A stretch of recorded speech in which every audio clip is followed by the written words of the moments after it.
Hello, today we're going to talk about set plays in football soccer. We're going to basically focus on the basic definition and different ways that we can train it as a coach in our team.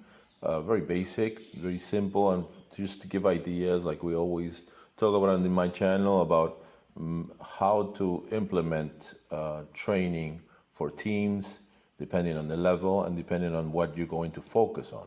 So the basic definitions in a football match: set pieces generally refer to instances during a game when the ball is being returned back into play following a short stop. Whenever the referee stops the game, its resumption will be carried out through an action in a specific place and the opponent at minimum distances depending on the type of set piece. These exact characteristics of distance from the opponent and close start differ in other set pieces actions, such as the drop ball, also known as the neutral draw.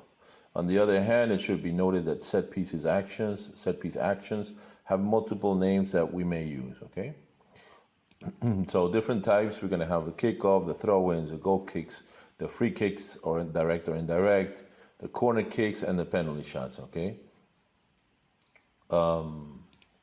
Most relevant factors, of course, the footballers who's gonna execute the action are gonna take the free kick, the footballers who finish the plays, the type of marking, zonal, mix, man-to-man, distraction movement, spaces created, spaces attacked, curtains or shields, surveillance, second ball, rejections or clearances, defensive balance, offensive balance, transitions, etc.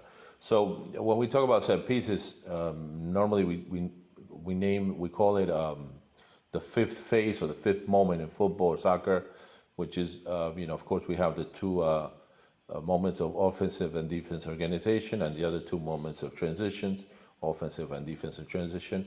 And set pieces will be the fifth phase or moment. Okay, so we have to train it as such, okay? It's very important, specifically and especially when we're talking about performance football, okay? How do we train them? I'm just going to give some ideas in an analytical form. What we mean is analytical is that there's always a stop. It's intermittent. Okay, so there was always a stop in that that movement or that action that we're gonna create.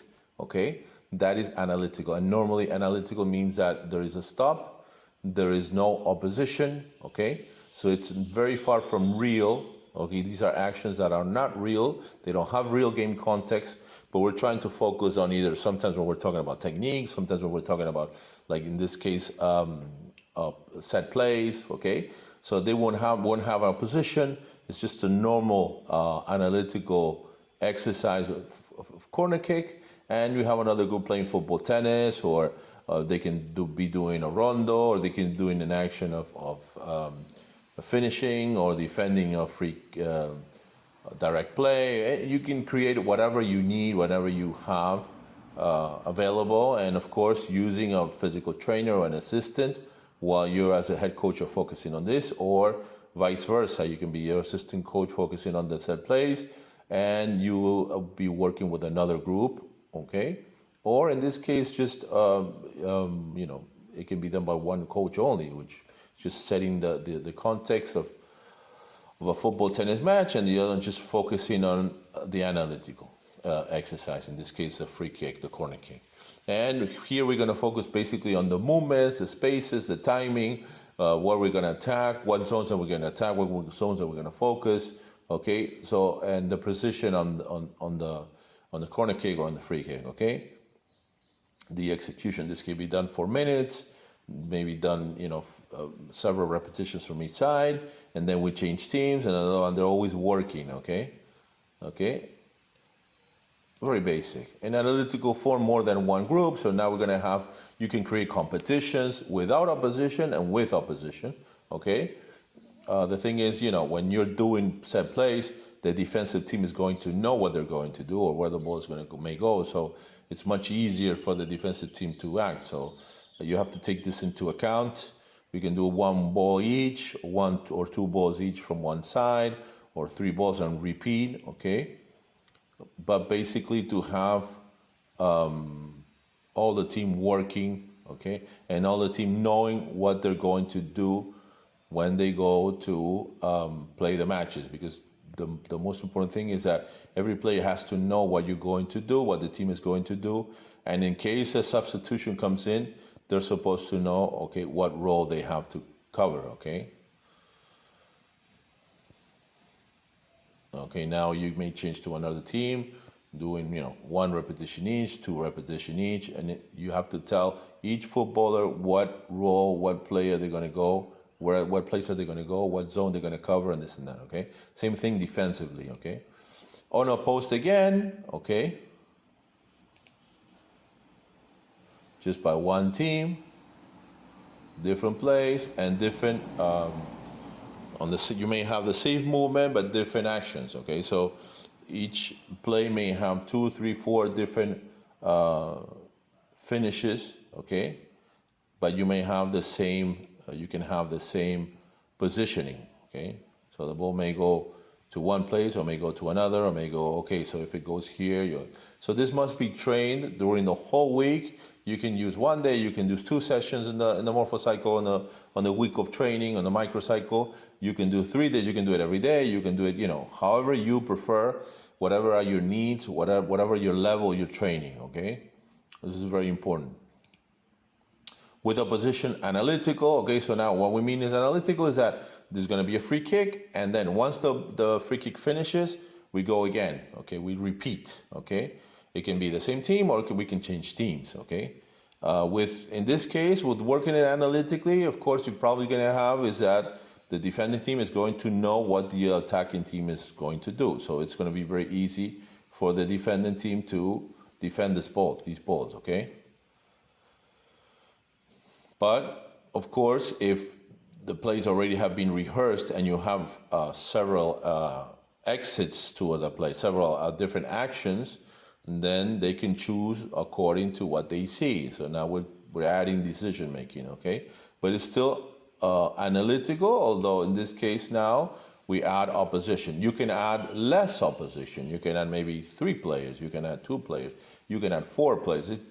Will all depend on the coach, the level of difficulty, what if they have done it before, all this information that of course I don't have, because like I always mention, every situation is unique and it's not repeatable, okay?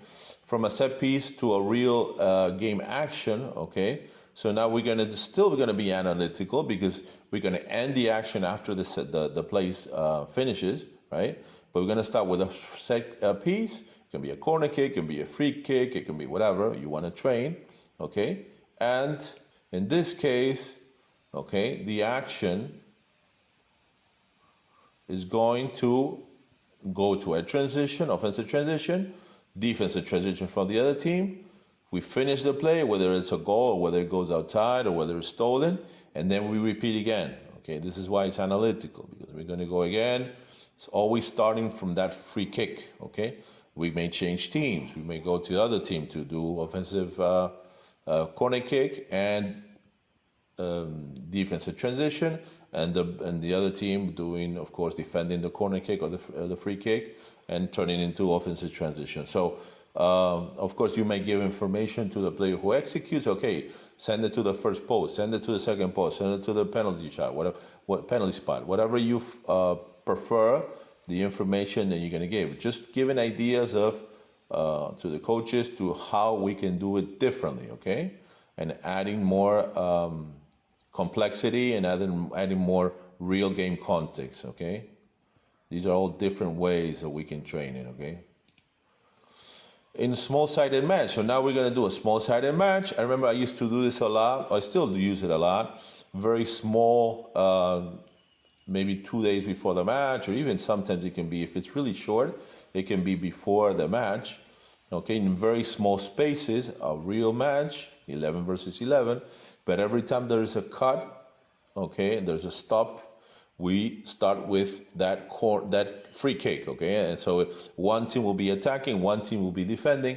Of course, since the space is going to be very, very small, there are going to be a lot of balls that are going to be coming out, so there's going to be a lot of free kicks, and of course the spaces are very small, so they're not going to be running a lot. There's not going to be a lot of long movements with which we pretend that our footballers do not have because they're going to be in the match very soon. So I think I saw this first many years ago. Rafa Benitez do it this way, the Spanish coach, and this is very interesting the way he did it, because you're talking about working with high intensity the free kicks, so the level of mental stress will be very high, but also very short, very brief. Okay, so it's very intermittent. This is very good in my opinion. Okay, and we can do it maybe far away from the competition in a normal pitch. So now every time there is a stop,